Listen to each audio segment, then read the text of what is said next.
Everyone, welcome back to this channel. आज की इस वीडियो में हम देखने जा रहे हैं क्लास 4 में बच्चों को फ्रैक्शन से रिलेटेड वर्कशीट्स कैसे दी जाती हैं, किस तरह से आप बच्चों को घर पे वर्कशीट्स के थ्रू फ्रैक्शन समझा सकते हैं। वीडियो को पूरा एंड तक देखिए। वीडियो अगर आपको अच्छा और हेल्पफुल लगे तो प्लीज वीडियो को लाइक कर दे। चैनल पे अगर आप नए हैं तो सब्सक्राइब करके वीडियो अदर पेरेंट्स के साथ शेयर जरूर करें। तो here is the first worksheet, classify the following as proper, improper and mixed fraction. तो यहाँ पे ना बच्चों को जो फ्रैक्शंस दिए गए हैं इसमें बच्चों को आइडेंटिफाई करना है कि ये जो फ्रैक्शन है ये प्रॉपर फ्रैक्शन, इम्प्रॉपर या मिक्स्ड फ्रैक्शंस है। जैसे देखिए यहाँ पे पहला फ्रैक्शन है 5/4। तो 5/4 कौन सा फ्रैक्शन है? तो देखिए यहाँ पे जो डिनोमिनेटर है ना वो छोटा है, वेयर इज द न्यूमरेटर है डिनोमिनेटर से बड़ा है, यानी कि ये जो फ्रैक्शन है ना ये इम्प्रॉपर फ्रैक्शन कहलाएगा। तो हम यहाँ पे ना शॉर्ट फॉर्म में लिख देते हैं IM इस तरह से।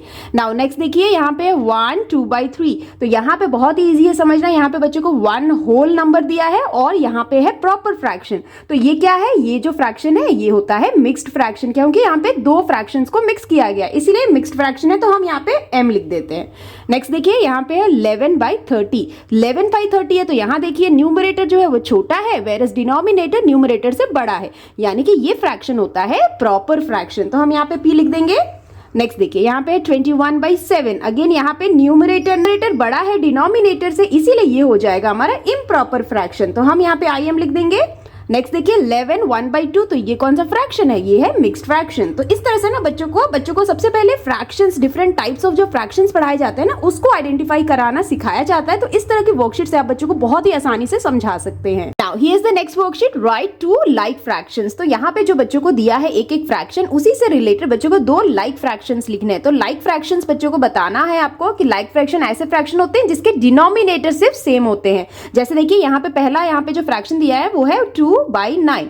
तो हमें इसी के जैसे दो और लाइक फ्रैक्शन लिखने हैं। तो यहाँ पे कैसे हम लाइक फ्रैक्शन लिख सकते हैं? जैसे यहाँ पे 2/9 है तो हम यहाँ पे लिख सकते हैं जैसे 1/9। उसी तरह से एक और हमें लिखना है लाइक फ्रैक्शन, जैसे हम लिख सकते हैं 5/9। तो यहाँ पे क्या कॉमन है कि यहाँ पे डिनोमिनेटर ना सब सेम है, वेयरएज न्यूमरेटर सिर्फ चेंज हो रहा है। तो ऐसे में ये होता है हमारा लाइक फ्रैक्शन। उसी की तरह हम एक और देखते हैं, यहाँ पे है 3/17। तो ऐसे ही दो लाइक फ्रैक्शन लिखने हैं। तो हम क्या लिख सकते हैं? जैसे हम लिख सकते हैं 4/17, 8/17। ये हो गया हमारा लाइक फ्रैक्शन, बहुत इजी है। उसी तरह से नेक्स्ट देखिए 13/15। तो इसी तरह से हमें लाइक फ्रैक्शन लिखना है। तो हम क्या लिख सकते हैं? जैसे 4/15, 7/15। Here's the next worksheet, write two unlike fractions। तो unlike fractions कैसे fractions होते हैं? जिनके डिनोमिनेटर सेम नहीं होते हैं। जैसे देखिए यहाँ पे पहला फ्रैक्शन दिया है 13/4। तो ऐसे ही दो unlike फ्रैक्शन हमें लिखना है। जैसे 13/4 हो गया, एक और हम लिख सकते हैं जैसे 1/2, एक और हम लिख सकते हैं 5/6। तो यहाँ पे ध्यान दीजिए, यहाँ पे जितने भी फ्रैक्शंस है ना उनके डिनोमिनेटर बिल्कुल चेंज है, एक जैसे नहीं है। तो यही हमारे अनलाइक फ्रैक्शंस कहलाते हैं। उसी तरह से नेक्स्ट देखिए यहाँ पे दिया है 7/11। तो ऐसे ही दो हमें अनलाइक फ्रैक्शन लिखने हैं। जैसे हम क्या लिख सकते हैं? जैसे हम लिख सकते हैं 2/5। उसी तरह से 9/10। तो यहाँ पे भी हमारे डिनोमिनेटर चेंज है, इसीलिए ये अनलाइक फ्रैक्शन हो गया। उसी तरह से नेक्स्ट देखती है 5/10। तो 5/10 के जैसे ही हम अलग से अनलाइक फ्रैक्शन दो क्या लिख सकते हैं? जैसे 3/7, 1/3। तो ये हमारे हो गए अनलाइक फ्रैक्शन। तो इस तरह से ना बच्चों को आप लाइक फ्रैक्शन और अनलाइक फ्रैक्शन की प्रैक्टिस करा सकते हैं। Here is the next worksheet, write two equivalent fractions using multiplication. तो बच्चों को इक्विवेलेंट फ्रैक्शन का टाइप होता है, ये बच्चों को पढ़ाया जाता है। उसी से रिलेटेड यहाँ पे वर्कशीट है। यहाँ पे जो फ्रैक्शन दिया है ना बच्चों को इक्विवेलेंट फ्रैक्शन लिखना है यूजिंग मल्टीप्लिकेशन। तो ये बच्चे कैसे लिखते हैं? जैसे देखिए यहाँ पे पहला जो फ्रैक्शन है वो है 4/5। तो इसका हमें दो इक्विवेलेंट फ्रैक्शन लिखना है। तो यहाँ पे हमें कैसे करना है? तो जब मल्टीप्लिकेशन को यूज करके इक्विवेलेंट फ्रैक्शन फाइंड करना है ना, तो हमें क्या करना है? हमें सबसे लोएस्ट नंबर से ना न्यूमरेटर और डिनोमिनेटर दोनों को ही सेम वैल्यू के साथ मल्टीप्लाई करना होता है। तो देखिए अगर हम इसे 1 से करेंगे तो सेम ही फ्रैक्शन आएगा। तो हम यहाँ पे ना सबसे लोएस्ट नंबर 2 से स्टार्ट करेंगे। कैसे करेंगे? जैसे यहाँ पे 4/5 है ना, तो हम लिखेंगे 4/5 मल्टीप्लाई 2, ऊपर भी और नीचे भी मल्टीप्लाई 2 कर देंगे। तो इसका हमारा आंसर क्या आ जाएगा? जैसे 4 2s are 8 होता है एंड 5 2s are 10। तो ये हमारा एक इक्विवेलेंट फ्रैक्शन हो गया।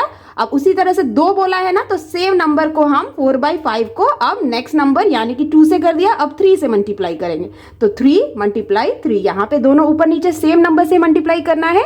जैसे 4 3s are होता है 12 and same way 5 3s are 15। तो ये हमारा 4/5 का दो इक्विवेलेंट फ्रैक्शन हमने यूजिंग मल्टीप्लिकेशन निकाल लिया है। इस तरह से बच्चों को समझाया जाता है। उसी तरह से नेक्स्ट देखिए यहाँ पे 3/8। अगेन इसे भी हमें सेम वे में करना है। कैसे करेंगे इसका दो इक्विवेलेंट फ्रैक्शन? 3/8 यहाँ लिखेंगे और इसे हमें दो सेम नंबर से मल्टीप्लाई करना है। जैसे हम 2 से करेंगे पहले, तो 2 से करेंगे तो क्या आएगा इसका 3 2s are 6 होता है, 8 2s are 16 होता है। तो हम यहाँ पे लिख देंगे, तो ये हमारा पहला इक्विवेलेंट फ्रैक्शन निकल गया।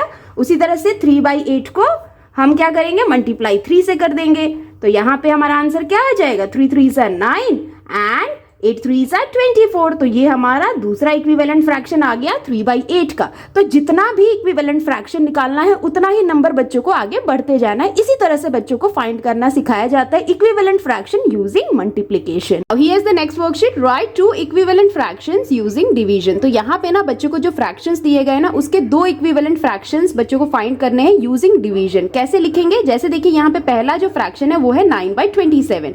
तो 9/27 का हमें 2 इक्विवेलेंट फ्रैक्शन निकालना है लेकिन डिवीजन के मेथड से। तो कैसे करेंगे, जैसे 9/27 है ना, तो हमें ध्यान देना है 9/27 यहाँ लिखेंगे। अबे हमें ध्यान देना है कि ऐसा कौन से नंबर का टेबल है जिसमें ये दोनों ही नंबर आते हैं। जैसे देखिए ये दोनों नंबर ना 3 से डिवाइड हो सकते हैं। जैसे हम यहाँ पे लिखेंगे, इसको डिवाइड का यहाँ पे साइन देंगे और यहाँ लिखेंगे 9 डिवाइडेड बाई 3 और 27 डिवाइडेड बाई 3। क्यों, क्योंकि हमें यहाँ पे इक्विवेलेंट फ्रैक्शन निकालना है, इसलिए न्यूमरेटर और डिनोमिनेटर को हम दोनों को ही सेम नंबर से ही डिवाइड करेंगे। तो यहाँ पे देखिए डिवाइड करेंगे तो आंसर क्या आएगा, 9 डिवाइडेड बाई 3 होता है 3 टाइम्स, क्योंकि 3 के टेबल में 3 टाइम्स 9 आता है।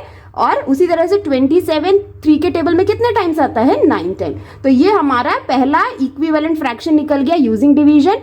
एक और निकालना है, तो अगेन हम देखिए 9/27 को 9 से भी डिवाइड कर सकते हैं, क्योंकि 9 से भी डिवाइड करेंगे तो भी ये दोनों नंबर डिवाइड हो जाएगा। तो हम यहाँ पे लिख देंगे 9 इस तरह से। और फिर इसका आंसर क्या आएगा, जैसे 9 डिवाइडेड बाय 9 होता है हमारा 1, 9 1s are 9 होता है, एंड 27 डिवाइडेड बाय 9 आएगा 3, यानी कि 9 के टेबल में 3 टाइम 27 आता है। तो ये हमारा दूसरा इक्विवेलेंट फ्रैक्शन निकल गया डिवीजन के मेथड से। इस तरह से बच्चों को समझाया जाता है। उसी तरह से नेक्स्ट देखिए 16/24 है, तो इसको हम कैसे डिवीजन के मेथड से निकालेंगे इक्विवेलेंट फ्रैक्शन। हम यहाँ लिखेंगे 16/24 और इसे हम ना 2 से डिवाइड कर सकते हैं, क्योंकि 2 के टेबल में दोनों ही ये डिवाइड हो जाएगा। तो हम यहाँ लिखेंगे 2 डिवाइडेड बाई 2 यहाँ पे भी। अब यहाँ पे देखिए 2 के टेबल में 16 8 टाइम्स आता है, तो हम यहाँ लिखेंगे 8, एंड 2 के टेबल में 24 12 टाइम आएगा, 12 2s are 24। तो ये हो गया हमारा पहला इक्विवेलेंट फ्रैक्शन डिवीजन के मेथड से। उसी तरह से अगेन 2 निकालना है, 2 इक्विवेलेंट फ्रैक्शन। तो अगेन लिखेंगे 16/24 डिवाइडेड बाई, ये 3 से डिवाइड नहीं होगा क्योंकि 3 के टेबल में सिर्फ 24 आता है, 16 नहीं आता है। तो हम 4 के टेबल से इसे डिवाइड कर सकते हैं। तो हम यहाँ लिख देंगे 4। अब देखिए 4 4s are 16 होता है, तो 16 divided by 4 is 4, and 6 are 24 होता है, तो यहाँ पे हमारा 6 आ जाएगा। तो ये हो गया हमारा दूसरा इक्विवेलेंट फ्रैक्शन यूजिंग डिवीजन। उसी तरह से नेक्स्ट देखिए यहाँ पे 88/100, इस फ्रैक्शन का हमें 2 इक्विवेलेंट फ्रैक्शन निकालना है। तो हम 88 लिखेंगे बाई 100 और इसे हम डिवाइड कर सकते हैं 2 से। तो हम यहाँ लिखेंगे 2, यहाँ पे भी 2। अब इसे अगर हम 2 से डिवाइड करेंगे तो पहले आएगा न्यूमरेटर में 44 और यहाँ आ जाएगा 50, इस तरह से। तो ये हमारा पहला इक्विवेलेंट फ्रैक्शन निकल गया।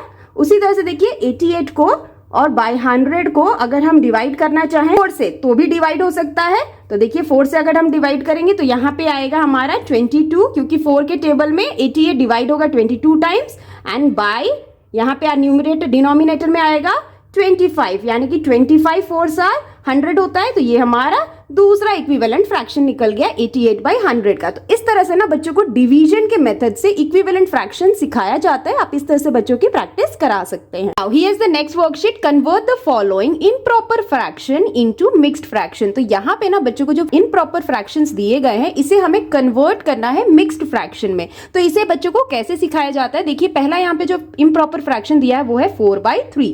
तो 4/3 जो है इम्प्रॉपर है, इसको हमें मिक्स्ड में करना है ना, तो पहले हमें इसे डिवाइड करना होगा। कैसे, जैसे 4/3 है ना, तो 4/3 का मतलब हुआ 4 डिवाइडेड बाई 3 बोला जा रहा है। तो इसको अगर हम करेंगे तो आप बच्चों को ना इस तरह से डिवीजन करने के लिए वर्टिकल वे में सिखा सकते हैं। तो यहाँ पे 3 से डिवाइड होगा 4, तो 4 3 1s are 3 होता है, 3 1s are 3। यहाँ पे हमने इसे डिवाइड किया और हमारा जो रिमाइंडर है वो 1 हो गया। हमारा यहाँ पे क्वेश्चन क्या है 1 और रिमाइंडर क्या है 1, ठीक है। तो इसे अगर हमें फ्रैक्शन में लिखना है ना, तो हम कैसे लिखेंगे, हमारा जो क्वोशिएंट है ना वो हमारा होल नंबर हो जाएगा, इस तरह से हम लिख देंगे। और जो हमारा ये रिमाइंडर है इसे हम यहाँ न्यूमरेटर कहते हैं। तो न्यूमरेटर को ऊपर लिखेंगे और हमने डिवाइड किससे किया है, 3 से किया है। तो इस तरह से ये हमारा मिक्स्ड फ्रैक्शन बन गया। ठीक है, तो ये हमारा मिक्स्ड फ्रैक्शन हो गया इस तरह से। इसी तरह से नेक्स्ट क्वेश्चन देखते हैं, यहाँ पे है 32/3, ये हमारा इम्प्रॉपर फ्रैक्शन है, तो इसका मतलब क्या बोला जा रहा है, 32 डिवाइडेड बाई 3 बोला जा रहा है। तो अगर हम इसे डिवाइड करेंगे बच्चों को आप इस तरह से कह सकते हैं, यहाँ पे लिखेंगे 3, यहाँ पे लिखेंगे 32। तो यहाँ पे हमारा जो क्वोशिएंट है वो है 10, क्योंकि 3 10 30 हो गया, रिमाइंडर हमारा बचता है 2, तो हम इसे मिक्स्ड फ्रैक्शन में लिखेंगे 10 एज अ होल नंबर, और हमारा जो रिमाइंडर है वो है 2, तो उसे न्यूमरेटर जगह पे लिखेंगे और डिनोमिनेटर पे 3 होगा क्योंकि हमने उसे डिवाइड किया। तो इस तरह से ये हमारा आंसर हो गया, आंसर है 10 2/3। इस तरह से बच्चों को समझाना है। नेक्स्ट देखिए, नेक्स्ट है यहाँ पे 48/11। अब ये भी इम्प्रॉपर फ्रैक्शन है, इसे हम मिक्स्ड फ्रैक्शन में कन्वर्ट कैसे करेंगे, तो इसका मतलब यहाँ पे बोला जा रहा है 48 डिवाइडेड बाई 11। तो 48 डिवाइडेड बाई 11 बच्चों को आप इस तरह से बोल सकते हैं, यहाँ हम लिखेंगे 48 और यहाँ लिखेंगे 11। तो जैसे देखिए 11 4s are 44 होता है ना, तो इसे हम माइनस करेंगे तो यहाँ पे हमारा आंसर कितना, रिमाइंडर हमारा 4 बच जाएगा। ठीक है, तो हमारा यहाँ पे क्वोशिएंट क्या हो गया, क्वोशिएंट हो गया 4 और रिमाइंडर हो गया हमारा अगेन 4। तो इसे हम मिक्स्ड फ्रैक्शन वे में कैसे लिखेंगे, हम इसे ऐसे लिखेंगे, जो क्वोशिएंट होगा वो एज अ होल नंबर लिखेंगे और रिमाइंडर को न्यूमरेटर की जगह पे लिखेंगे और डिनोमिनेटर हमारा 11 हो जाएगा। तो ये हमारा आंसर हो गया 4/11 इस तरह से। तो इस तरह से बच्चों को ना इम्प्रॉपर फ्रैक्शन को मिक्स्ड फ्रैक्शन में कैसे कन्वर्ट किया जाता है ना, ये इस तरह से सिखाया जाता है। आप इस तरह से बच्चों के घर पे प्रैक्टिस जरूर कराएं। Here is the next worksheet. Convert the following mixed fraction as improper fraction. अब यहाँ पे ना बच्चों को मिक्स्ड फ्रैक्शन दिया गया जिसे बच्चों को कन्वर्ट करके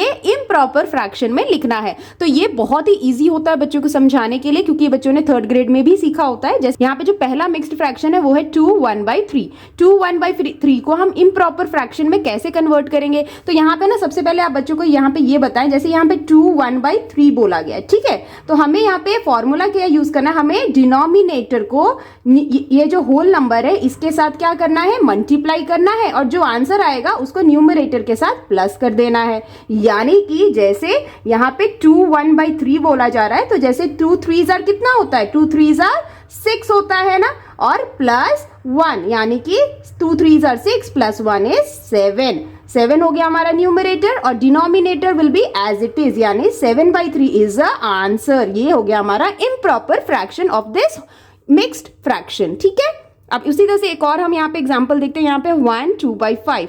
सो 1 2/5 मिक्स्ड फ्रैक्शन है, इसे हम इम्प्रॉपर फ्रैक्शन में कैसे लिखेंगे, तो हम यहाँ पे क्या करेंगे, इसको इसके साथ मल्टीप्लाई करेंगे, यानी कि डिनोमिनेटर को होल नंबर के साथ मल्टीप्लाई करेंगे। तो 5 1s are 5 हो गया और न्यूमरेटर के साथ प्लस कर देंगे। ठीक है, तो 5 1s are 5 प्लस 2 is 7/5, ये हमारा आंसर हो गया। सेम वे नेक्स्ट देखिए 1 16/17। तो यहाँ पे हमें इसे इम्प्रॉपर फ्रैक्शन में कैसे करना है कन्वर्ट, तो जैसे हम करेंगे 17 1s are 17 एंड 17 प्लस 16 कितना होगा, 33, यानी कि यहाँ पे हमारा इम्प्रॉपर फ्रैक्शन बनता है 33/17। तो ये हमारा आंसर हो गया। इस तरह से ना बहुत ही इजी वे में मिक्स्ड फ्रैक्शन को इम्प्रॉपर फ्रैक्शन में कैसे कन्वर्ट किया जाता है, आप इस तरह से बच्चों को सिखा सकते हैं और प्रैक्टिस करा सकते हैं। Here is the next worksheet, check whether the pair of fractions are equivalent और नॉट। तो यहाँ पे ना बच्चों को कुछ पेयर्स ऑफ फ्रैक्शंस दिए गए हैं और यहाँ पे बोला है कि आप चेक करो कि ये जो पेयर ऑफ फ्रैक्शंस है ये इक्विवेलेंट है या नहीं। तो इस तरह के क्वेश्चन अगर बच्चों से पूछे जाते हैं फ्रैक्शन में, तो बच्चों को इसे कैसे सॉल्व करना है। जैसे यहाँ पे देखिए पेयर ऑफ फ्रैक्शन पहला है 2/3 एंड 16/24। तो यहाँ पे अगर हमें ये चेक करना है कि ये दोनों ही पेयर इक्विवेलेंट है एक दूसरे से या नहीं, इसके लिए बच्चों को आपको बोलना है, यहाँ पे 2/3 बोला गया है और इसको हमें ना क्रॉस यानी कि इस तरह से 2 को 24 के साथ मल्टीप्लाई करना है और 16 को 3 के साथ मल्टीप्लाई करना है, यानी कि क्रॉस मल्टीप्लीकेशन वे में इसे फाइंड करना है। जैसे कि यहाँ पे हमने बोला 2 को हम 24 यानी 2 मल्टीप्लाई 24 कर देंगे एंड 3 मल्टीप्लाई 16 कर देंगे। इस तरह से इसे बोला जाता है क्रॉस मल्टीप्लीकेशन, जिससे कि आप इजीली फाइंड कर सकते हैं कि ये दोनों ही पेयर एक दूसरे से इक्विवेलेंट है या नहीं। तो अगर हम इसे मल्टीप्लाई करते हैं ना, जैसे 2 मल्टीप्लाई 24 करेंगे तो इसका आंसर आता है 48 एंड 3 मल्टीप्लाई 16 करेंगे तो भी आंसर आएगा 48। तो यहाँ पे देखिए दोनों का ही जो आंसर है वो 48 है। देयरफॉर हम कह सकते हैं सिंस, यहाँ हम ऐसे लिख सकते हैं सिंस 48 इज इक्वल टू 48,